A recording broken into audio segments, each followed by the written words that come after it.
சற்று முன் கிடைக்கப்பெற்ற மிக மிக முக்கியமான செய்தி ஒன்று வெளியாகியுள்ளது.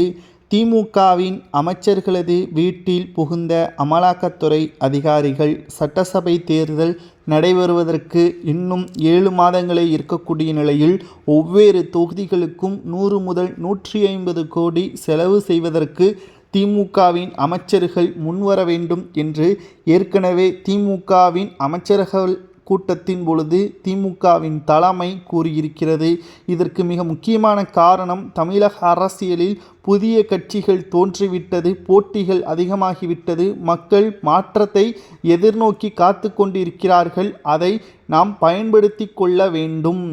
இப்பொழுதும் பழைய பிரச்சாரத்தை கையில் எடுத்தால் நிச்சயம் அது தோல்வியில்தான் முடியும். பரிசு பொருட்கள், ஓட்டிற்கு பணம் அதிகமாக கொடுப்பது போன்றவைகளை ஒவ்வொரு தொகுதிகளிலும் அமைச்சர்கள் முன்னின்று செயல்பட வேண்டும் என்று திமுகவின் அமைச்சர்களுக்கு தலைமை கூறியிருந்ததன் காரணமாக இதற்கு முன்னால் 50 கோடி செலவு செய்தவர்கள் தற்பொழுது 150 கோடி வரை செலவு செய்வதற்கு முன்வர வேண்டும் என்று தலைமை தெரிவித்ததன் காரணமாக இந்த தகவல் அமலாக்கத்துறை அதிகாரிகளுக்கு தெரிய வந்துள்ளது.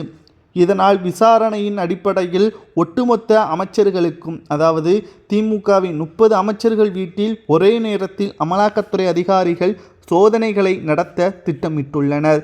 இப்படி சோதனைகள் நடத்தும் பட்சத்தில் அமைச்சர்களது வீட்டில் பணங்கள் அல்லது நகைகள், ஆவணங்கள் ஏதேனும் கைப்பற்றும்படும் பட்சத்தில் ஒட்டுமொத்த அமைச்சர்களும் கூண்டோடு கைது செய்வார்கள்.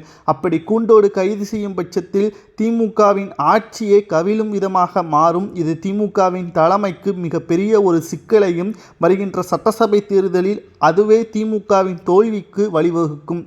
எப்படி டெல்லியில் அரவிந்த் கெஜ்ரிவால் அவர்கள் டாஸ்மாக் முறைகேடு வழக்கில் சிறைக்கு சென்று அதற்கு பிறகு ஜாமீனில் சட்டசபை தேர்தலை சந்தித்து டெபாசிட்டை இழந்தாரோ, அதேபோல் தமிழக அரசியலிலும் திமுகவின் நிலைமை மாறும். அமைச்சர்கள் 30 பேர் வீட்டில் அமலாக்கத்துறை அதிகாரிகள் சோதனைகள் செய்வதற்கு முன்பாகவே பல்வேறு ஆவணங்களை மாற்றிவிடலாம், வீட்டிலிருந்தும் பண்ணை வீட்டிலிருந்தும் வேறு இடத்திற்கு கொண்டு சென்று விடலாம் என்ற ஒட்டுமொத்த நடவடிக்கைகளையும் அமைச்சர்கள் மேற்கொள்ளக்கூடிய நிலையில் விரைவாக அமலாக்கத்துறை அதிகாரிகள் இன்று இரவுக்குள் விசாரணை நடத்துவார்கள் என்றும் தற்பொழுது தகவல்களை நம்மால் பார்க்க முடிகிறது. ஒருவேளை